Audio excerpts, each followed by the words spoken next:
हम इस समय उस महल में हैं जो महारानी विक्टोरिया की याद में बनाया गया। इस महल को देखिए और इसमें जो लाइट हाउस बना हुआ है उसको देखिए किस तरह का है और कैसे, चूँकि उनका जब ताजपोशी हुई थी और उसके बाद के तमाम दृश्य इस महल में दीवारों में उकेरे गए हैं और उस समय में उन्होंने क्या कहा था, ये मैं अपने दर्शकों को दिखाना और बताना। ये वो लिखा हुआ है, ये इसमें साफ तौर पे आप पढ़ सकते हैं कि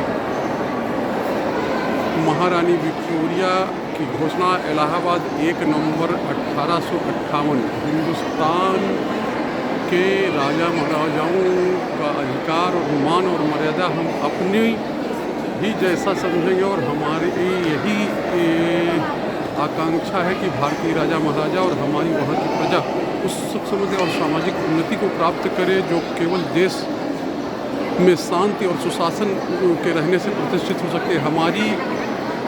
हमारी यही कल्पना है कि हमारा भारतीय प्रजाओं में जो लोग अपनी शिक्षा, सामर्थ्य और सच्चाई से जिन सरकारी कामों की पूरी रीति से काम कर सकेंगे, करने के योग्य होंगे, जाति और धर्म विचार न करके निष्पक्षतम उनको जहाँ तक हो सकेगा उनके कामों पर स्थायी नियुक्त किया जाएगा। भारतवासियों की समृद्धि ही हमारी शक्ति, उनके संतोष में ही हमारी निर्भय स्थिति और उनकी कृतज्ञता ही हमारा उत्तम पुरस्कार होगा।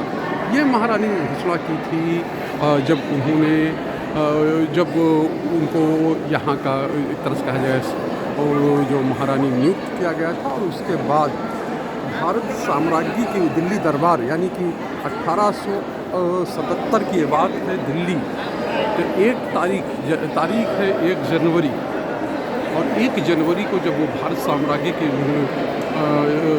पदभार ग्रहण किया तो उन्होंने क्या कहा था विक्टोरिया ने, हमारा विश्वास है कि इस उपलक्ष्य में हमारे साथ हमारी प्रजा का प्रेम बंधन क्रमशः बढ़ता जाएगा और दृढ़ होता जाएगा और हमारे और बड़े से बड़े लोगों से लेकर छोटे से छोटे तक सब हमारी प्रजा अनुभव करेगी कि हमारे शासन में सबके लिए स्वाधीनता, समानता और न्याय की नीति सुरक्षित है। उनको सुख शांति में रखना, उनको समृद्धि को बढ़ाना, उनका कल्याण साधन करना ही सर्वदा हमारे साम्राज्य का उद्देश्य और लक्ष्य है।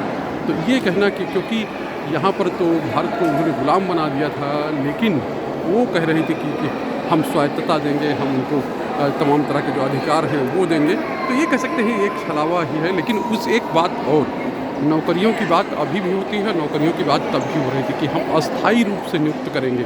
जब महारानी बनी तो उन्होंने घोषणा की थी अपने उसमें कि हम अब जो भारत के लोग जिस पद को धारण करने के योग्य होंगे, हम उन पदों पर उनकी स्थायी नियुक्ति करेंगे। तो ये कह सकते हैं कि ये एक बड़ी घोषणा उस समय भी की गई थी, क्योंकि नौकरियों को लेकर इसका मतलब उस समय भी जो चीज़ें थी, नौकरियों को लेकर एक लोगों में आकांक्षा था कि उनको नौकरी मिले।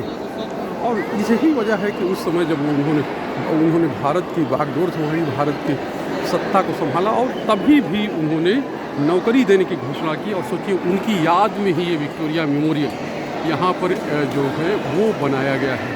तो ये हमने आपको अंदर से दिखाया, उसका जो मुख्य हाल है, उस मुख्य के हाल में दिखाते कितना बड़ा दिव्य और भव्य ये है।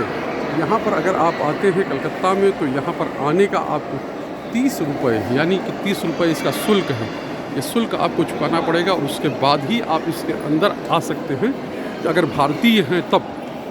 और अगर आप विदेशी नागरिक हैं तो जो सार्क कंट्रीज़ हैं यानी कि भारत के आसपास के देश हैं उनको 100 रुपये लगेगा, और जो फॉरेन नेशनल्स होंगे उनको 500 रुपये इस हाल में यानी विक्टोरिया में। अगर कोई अंग्रेज भी आता है यानी इंग्लैंड से तो उसको 500 रुपये देने होंगे।